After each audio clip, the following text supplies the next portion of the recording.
Welcome back to Hot Sports, guys. Today we're going to be talking about the Milwaukee Bucks. But first, I want to give a shout out to Matisha Hopkins. Thank you for requesting me doing this video. I absolutely do it for you guys, and I appreciate the patience that you had. I apologize for yesterday. I didn't realize that video had no audio. I actually just re-recorded this video, and it had no audio again. But this time, I figured it out. Very, very frustrating, but I'll definitely get this video out to you guys because that's what I promised I was going to do. If you have a team you want me to do or like a topic you want me to talk about, make sure you comment it down below. I'm definitely going to do that for you guys unless there's any technical difficulties like there was. But let's talk about the Milwaukee Bucks. Hot off a 4-game win streak so far. Top of the league in point differential. Second best offense in the league by 0.3, trailing the Brooklyn Nets. What's the problem with the Milwaukee Bucks? Why'd they hit 8 losses in the first 18 games of the season when they didn't do that last year until the 52nd game of the season? Obviously, they're doing much better now. They're 15-8. They were 11-8. But what? Like, is this sustainable? Are they going to be able to carry it into the playoffs? How much better will they look in the playoffs? What are some moves they should make? We're going to talk about all that in today's video, so make sure if you enjoyed this video, leave a like. But first, we're going to start off with the offense. The offense has been ridiculous. Like I said, our point differential is 9.8. One of the top shooting teams in the league right now. Top 3 in three-point percentage, top 3 in three-pointers. Number 2 in points per game. The addition of Jrue Holiday and Donte DiVincenzo's step up has had this huge impact on the playmaking side of the ball, just as we'd hoped it was. Giannis looks really, really good. He's taken on less of a burden. He's not going to be the MVP this year, but he looks really, really good. And we're doing all of this, obviously, with Chris Middleton's consistency. We're doing all of this while Brook Lopez has struggled this year. He hasn't hit his shots the way he normally has, and I expect that to pick up because he's shown flashes this year of going back to the Brook Lopez for the last couple of years, even though he's taken a steady decline over the last couple of years. But we're getting to that point in the season where it's getting scary because we don't know if this is the point where players, this is their true form, kind of. That's not saying that they can't hit a hot streak, hit a cold streak, but this is kind of the point where we're starting to be able to really judge players on their play this season. And, you know, it's scary. But the scariest part of this offense is coming off the bench because Bobby Portis is the only reliable player we have off that bench. We brought in DJ Augustine. I thought that was an amazing signing, and he's done absolutely nothing this year. Pat Connaughton has been terrible this year other than a couple of hot games. Bryn Forbes, other than the last few games, he's been mediocre. Torrey Craig has barely gotten any playing time. It's just been a struggle. And Derrick Rose just got traded to New York. I'm not saying we could have offered a better package than Dennis Smith Jr., a second-round pick. But what I am saying is I would have loved to make that deal.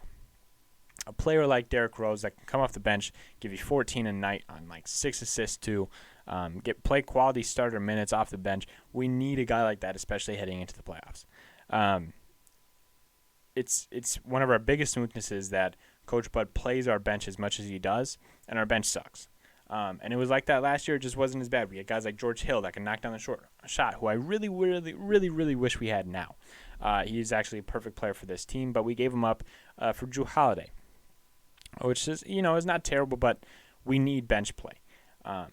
And I would like to see them bring in a wing, and a cheap wing, a cheap guard that can help run an 8-man rotation, play your starters, especially your MVP, 35 minutes a game.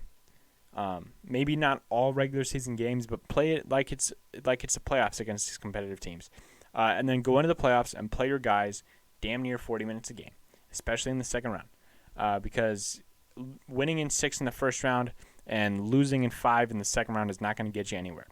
Giannis signed the Supermax. He put trust in us. Let's play him like we're paying him $45 million because we are. And that's one of the biggest things about this team is Coach Bud. He's had his worst year so far under the Bucks. And looking at the standings right now and all that kind of stuff, I wish we had Tom Thibodeau. I never thought I'd say that, but the New York Knicks have the best defense in the NBA. Tom is a very defensive-minded coach, and we have so much personnel on this team. Jrue Holiday, all defensive team. Giannis, Defensive Player of the Year. Chris Middleton's a very, very good defender. Brook Lopez used to average 2 blocks a game, and he'll get back to that point. Dante's a streaky defender, but he can do it. He's capable. We have so much personnel on this team, and Coach Bud has historically been a great defensive coach. I'm not saying it's time to break up with Coach Bud, but Tom Thibodeau right now is playing his starters a ton. If you're playing well, he's going to play you, and he is the top defense in the league.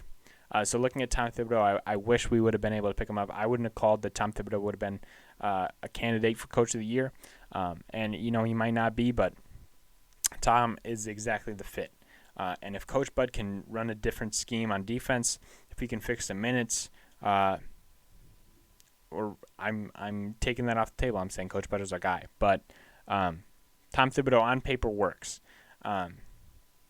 So our offense has been historically good, but our defense, typically, our defense is our strong suit.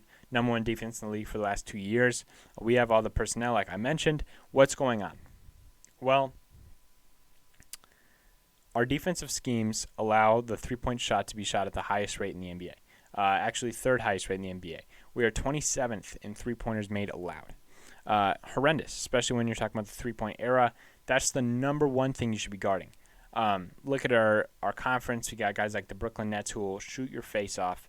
The Hawks are a team that will shoot your face off. There are teams just stacked throughout the conference that you need to game plan for, especially heading into the playoffs. The Brooklyn Nets are one of those teams that you need to game plan for the three-point shot. And so far, Coach Bud has not changed his schemes. He seems to still be running the same thing. I'm not saying I have the coaching answer. I'm not a head coach, but would man-to-man really be that bad? Would man-to-man really be that bad? Or some kind of 4-in-1 zone where Brook Lopez is hanging out in the paint area? Giannis is the best defender in the league. Drew Holiday is one of the best perimeter defenders in the league. Chris Middleton's a very, very good defender. I don't see why we're having a mediocre defense. Our defense overall is 16th in the NBA. It's not where we want to be. If you want to be a championship contender, 16th defense in the NBA is not going to be what you want to do unless you're breaking records on offense like the Brooklyn Nets. And we're almost there. But our defense has the capabilities. We need to reach that full capability. I see this team not sustaining this hot streak just because of the ridiculous shooting that they've had. I don't think that's sustainable for any team. But I see this team definitely being a top 4 team in the East. Not top 3. Probably I'd say 4th in the NBA. 4th in the East, that is. 6th or 7th in the NBA. Getting knocked out in the second round. Reason for that is I don't trust Coach Bud. I don't trust him to play our guys. I see this team being another early knockout. Drew Holiday probably leaving this team after the year. We give up that much equity for one season of Drew Holiday that didn't even reach the conference finals. And if by some miracle we do reach the conference finals, which, I guess wouldn't be a miracle. This team is that talented. But I see us getting knocked out by the Brooklyn Nets. I'm not saying that we're not capable of beating the Brooklyn Nets.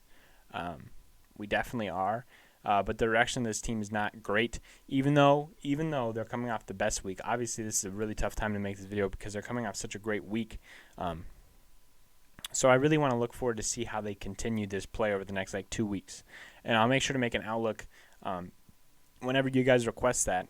I'll make an outlook probably All-Star break, and then obviously one heading into the playoffs. One heading into the playoffs. But right now, this doesn't look sustainable. If it is, it'd be a great sign. If this is how our team's going to play the rest of the year, we're going to be top 2 in the conference, maybe number 1, and serious title threats. And I know we can play, a lesser version of this the rest of the year.